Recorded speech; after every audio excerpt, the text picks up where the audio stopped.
कावेरी इश्श, किती मोठ्यांनी हाका मारायच्या. का कुणी ऐकलं तर काय म्हणतील.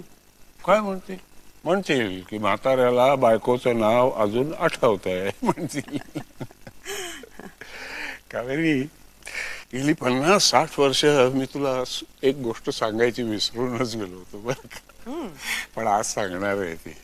कोणती ती? तू मला खूप खूप आवडतेस. मी खूप प्रेम करतो तुझ्यावर. या काही सांगण्याच्या गोष्टी आहेत का? हं? आणि मला काही माहित नाही का ते? नाही, तरी पण एकदा सांगावं असं वाटलं काय. एक विचारू का? हा, विचार विचार रागवायचं नाही हा. विचार. मला सवती किती होत्या? बापरे. अगं, आठवणीच्या मावळतीवर हे सगळे जुने जमा खर्च आता कसे लक्षात राहणार. पण कावेरी, तुला एक सांगतो, तुला सवत कुणीही नव्हती. होत्या त्या फक्त माझ्या मैत्रिणी होत्या. मी मैत्रीण नव्हते. अरे, तू बायको होतीस. वा, बायको मैत्रीण असू शकत नाही. असू शकते, असतेही, पण मैत्रिणीपेक्षा आई जास्त असते.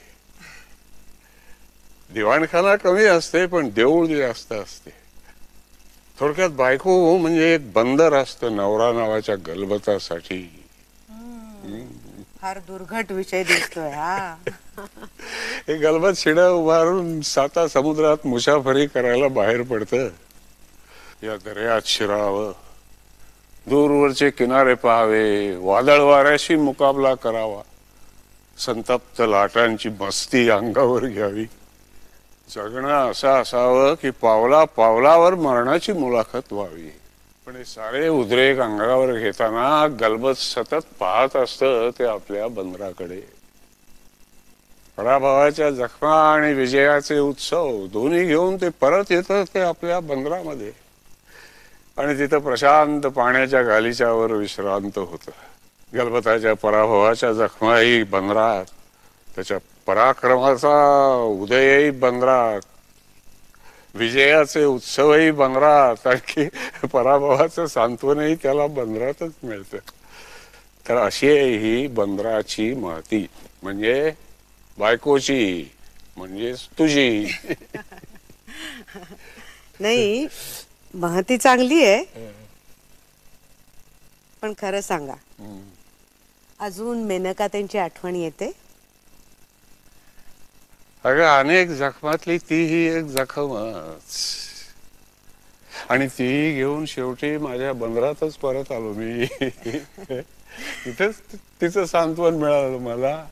तुमचं उत्तर मला माहिती होतं, फक्त एकदा विचारून घ्यायचं होतं इतकंच. मनात काही रुखरुख राहायला नको.